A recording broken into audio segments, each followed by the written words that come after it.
Full News Headquarters. سلام.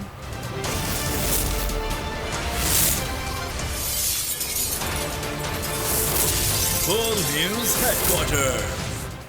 السلام علیکم. بول نیوز ہیڈ کوارٹرز میں خوش آمدید. میں ہوں آپ کے ساتھ فریشہ ذوالفقار. میں ہوں رافع مرزا اور میں ہوں افشین قریشی. ہیڈ لائنز آپ نے جانی بلیٹن کی ٹاپ سٹوریز میں آج شامل کریں.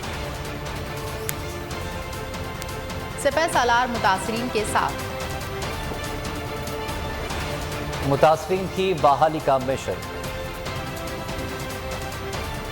خطرہ ابھی ٹلا نہیں. مشکل میں بول قوم کے شانہ بشانہ. مشکل وقت دوست ممالک پیش پیش. قسمت نے ساتھ نہ دیا.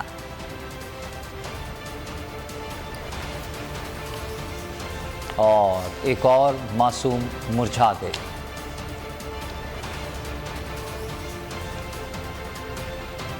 سب سے پہلے بات کریں گے بڑے پیمانے پر سیلاب سے تباہی کے حوالے سے سپہ سالار جنرل قمر جاوید باجوہ متحرک ہو گئے ہیں. سیلاب زدگان کے لیے مدد کی اپیل کر دی. آرمی چیف نے کہا سیلاب سے متاثرہ بیشتر علاقوں کا دورہ کر چکا ہوں. جو سیلاب اس بار آیا ہے اس سے بڑے پیمانے پر تباہی ہوئی ہے. جو تباہی ہوئی اسے ٹھیک کرنے میں کئی سال لگیں گے. وفاقی اور صوبائی حکومت فلاحی اداروں سمیت تمام ادارے لوگوں کو ریلیف دینے کی کوشش میں لگے ہیں. تمام پاکستانی مخیر حضرات سے اپیل ہے کہ وہ اس مشکل حالات میں اپنے بھائیوں کی مدد کریں. وسائل محدود ہیں لیکن پوری کوشش ہے سیلاب متاثرین کو ریلیف فراہم کیا جائے. میں یہ چند دن سے سیلاب افیکٹڈ ایریا کا دورہ کر رہا ہوں. کل میں بلوچستان میں تھا, اتھل اور بیلا کے علاقے میں. آج میں یہ خیرپور سندھ میں آیا ہوں. یہاں بہت میسو ڈیوسٹیشن ہوئی ہے, بہت تباہی ہوئی ہے. تو وفاقی حکومت, صوبائی حکومت, Pakistan army, navy, air force اور فلاحی ادارے بہت کوشش کر رہے ہیں کہ لوگوں کو ریلیف پہنچائی جائے. لیکن میرا خیال ہے یہ جو پرابلم ہوا ہے, یہ جو سیلاب آیا ہے, یہ بہت ہی اس کا میگنیٹیوڈ بہت بڑا ہے. اس کو ٹھیک ہونے میں, لوگوں کو ریلیف دینے میں, لوگوں کو ریہیبلیٹیٹ کرنے میں بہت سال لگ جائیں گے. تو میں اپیل کرتا ہوں تمام پاکستانی اپنے جو مخیر حضرات ہیں کہ وہ سامنے آئیں اور اس مشکل حالات میں اپنے ان بھائیوں کی جو کہ بہت ہی مشکل حالات میں ہیں ان کی مدد کریں. ہم اپنی پوری کوشش کر رہے ہیں, لیکن جیسے میں نے بتایا ہے کہ فیڈرل گورنمنٹ, صوبائی گورنمنٹ اور آرم فورسز کے وسائل محدود ہیں. آپ لوگ سامنے آئیں. جس طریقے سے بھی آپ مدد کرنا چاہتے ہیں, فائنینشیل کرنا چاہتے ہیں یا تھرو مٹیریل کرنا چاہتے ہیں, آپ آئیں اور ان لوگوں کی مدد کریں تاکہ ان لوگوں کو ہم ریہیبلیٹیٹ کر سکیں. ریلیف آپریشن اور ریسکیو آپریشن تو تقریباً ختم ہو چکا ہے. اب ریہیبلیٹیشن کا معاملہ ہے اور وہ بہت سال لے گا. اس کے لیے ہمیں پوری قوم کی مدد چاہیے. Army chief general Qamar Javed Bajwa کا خیرپور کنبر شہداد کوٹ کا دورہ. کہا سپہ سالار نے سیلاب سے متاثرہ علاقوں کا دورہ کیا, امدادی سرگرمیوں کا جائزہ لیا, میڈیکل ریلیف کیمپوں میں بھی گئے, سیلاب سے متاثرہ علاقوں میں موجود جوانوں سے ملاقات کی, متاثرین سے بھی بات کی. سیلاب متاثرین نے مشکل کی گھڑی میں مدد کرنے پر army chief general Qamar Javed Bajwa کا شکریہ ادا کیا. تباہ کن سیلاب اور متاثرین کی بحالی کا مشن. چیئرمین تحریک انصاف فکر مند عمران خان کا آج کی ٹیلی تھون سے متعلق خصوصی پیغام. آج 9:30 بجے ٹیلی تھون کر رہا ہوں. سیلاب متاثرین کے فنڈز جمع کر رہے ہیں. ثانیہ نشتر کے ماتحت کمیٹی ہوگی. مشکل وقت میں اپنے بھائیوں کی مدد کے لیے آپ بھی بڑھ چڑھ کر ٹیلی تھون میں حصہ لیں.